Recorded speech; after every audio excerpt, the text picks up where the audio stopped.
tell me the story of how the book came about. I guess that's ultimate. How did you decide that you wanted to tell Howard's story and also kind of your story as well? Yeah, it's kind of a two-part. Um, it's a staged process. The first um, um, came after um, I'd been allowed to participate along with Chris, my son, um, in the cabin remodel project. Well, that was big for me. I mean, it was really big that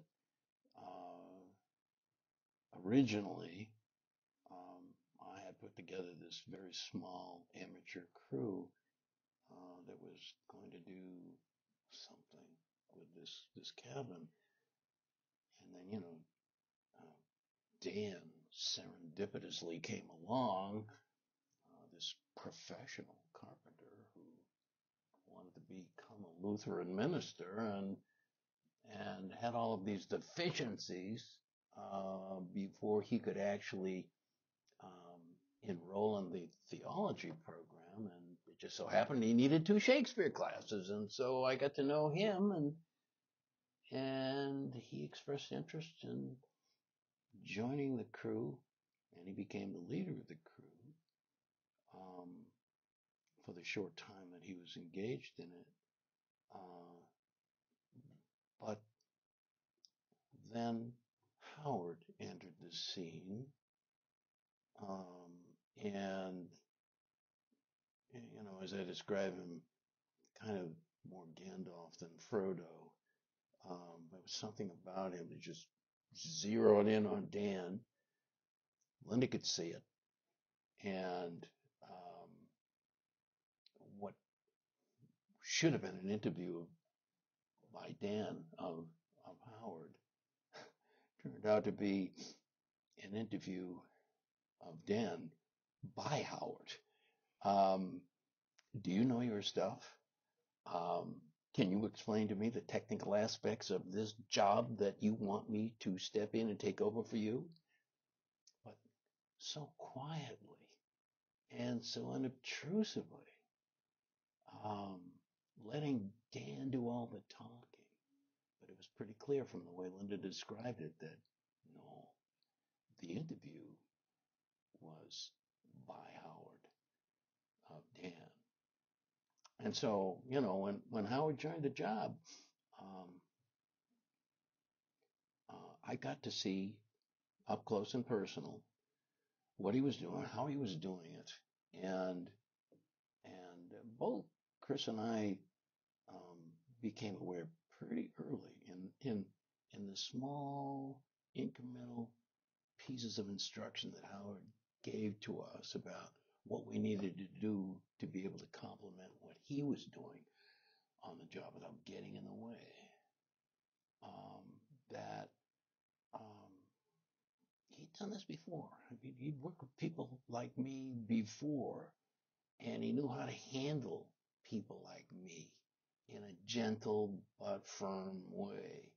I was going to be a part of the crew, and he was going to let me carry the heavy stuff, and he was going to just kind of, in some cases, ignore me and let me stumble along with my sheets of 4x8, 3/4 inch plywood, um, and and and let me reach the understanding that this is what it means to work on a construction project like this. So after the thing was done, um, uh, it's not a big stretch to realize, given uh, Howard's openness to us and the confidence that he showed in bringing the project to a close on the outside, that we'd become friends. And we did. We became uh, casual friends, then close friends, and I'd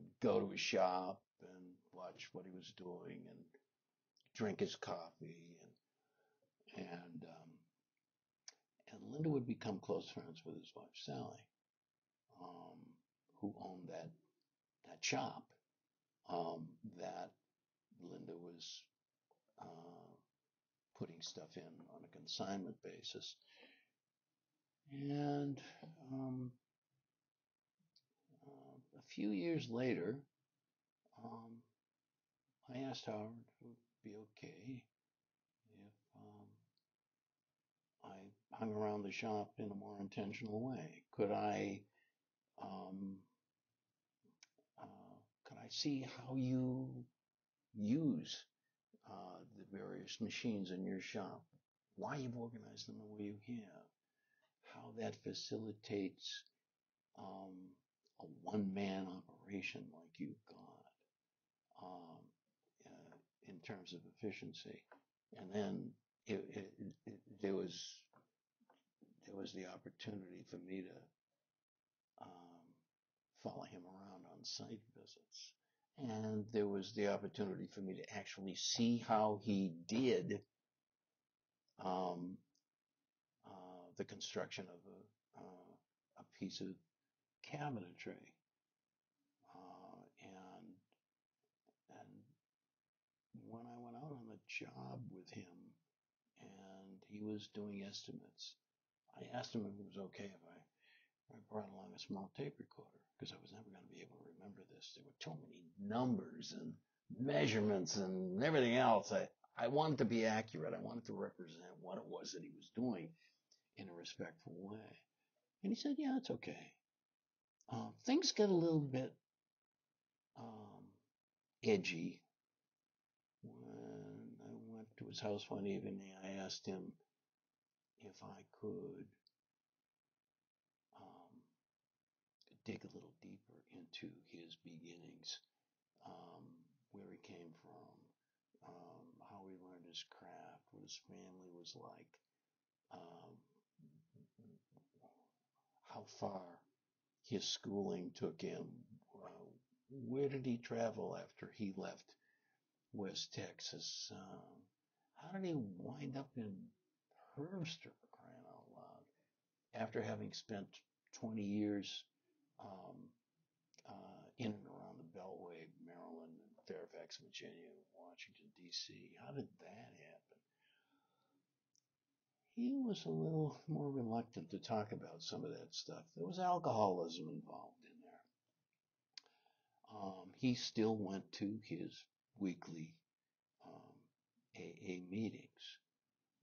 Not that I knew anything about any of that. And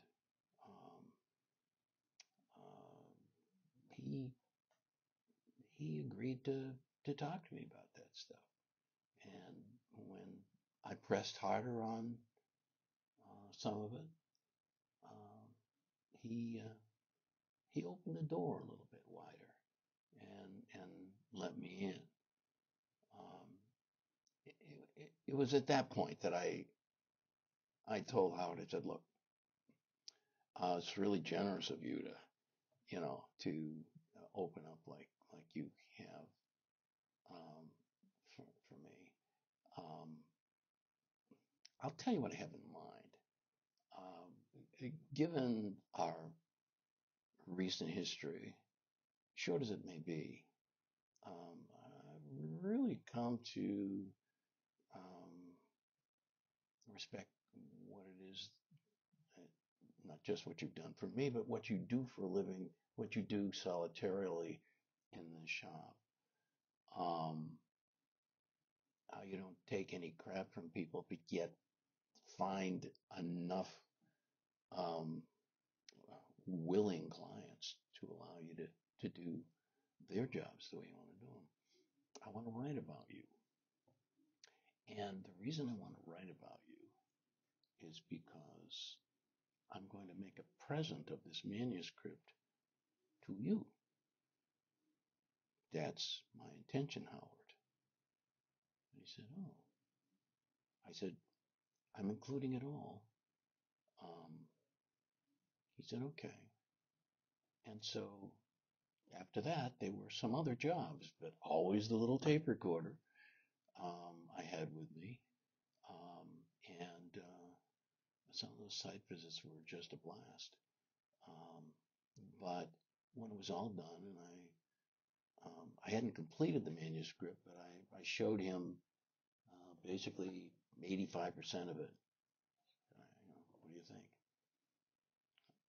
He said, I like what you've done. I like the fact that if I were to work from the numbers and the measurements that you've represented in the book, I could pretty close to replicate what it was that I was building when you took those notes. And thank you very much for that respect. He said, I'm not crazy about what you've said about my life. I'm not crazy about the way that you've talked about my quitting school at 16 and getting married at 17 and leaving my first wife and you know living a life of the dissolute for a number of years. I'm not proud of the fact that I left Sally in the lurch for 10 years. Um, but I understand why you wrote it, and thank you. So, yeah, that was my intention. I honest to God, I know it sounds weird, but I had no intention of sharing this book with anybody except Linda, the kids, Howard, and Sally. And I had the thing bound by Kinko's, and I gave him a copy, and that was it. He was happy to get it. Um, but yeah, maybe I'm kidding myself. Maybe I had ulterior motives here because eventually I did seek an agent. Um, that agent um, ironically died a short time after I secured his assistance. And of course, he wasn't of much assistance, unfortunately, because of his illness. But I didn't get far um, looking for a wider audience. And the last serious um, attempts that I made to see if there might be more here than simply a gift to Howard was my mailing the manuscript to my intellectual mentor, Arthur Kinney, who published 25 books, and I mean, well, Renaissance books, but a whole bunch of other books on jazz and you name it. And I said, "What do you think?"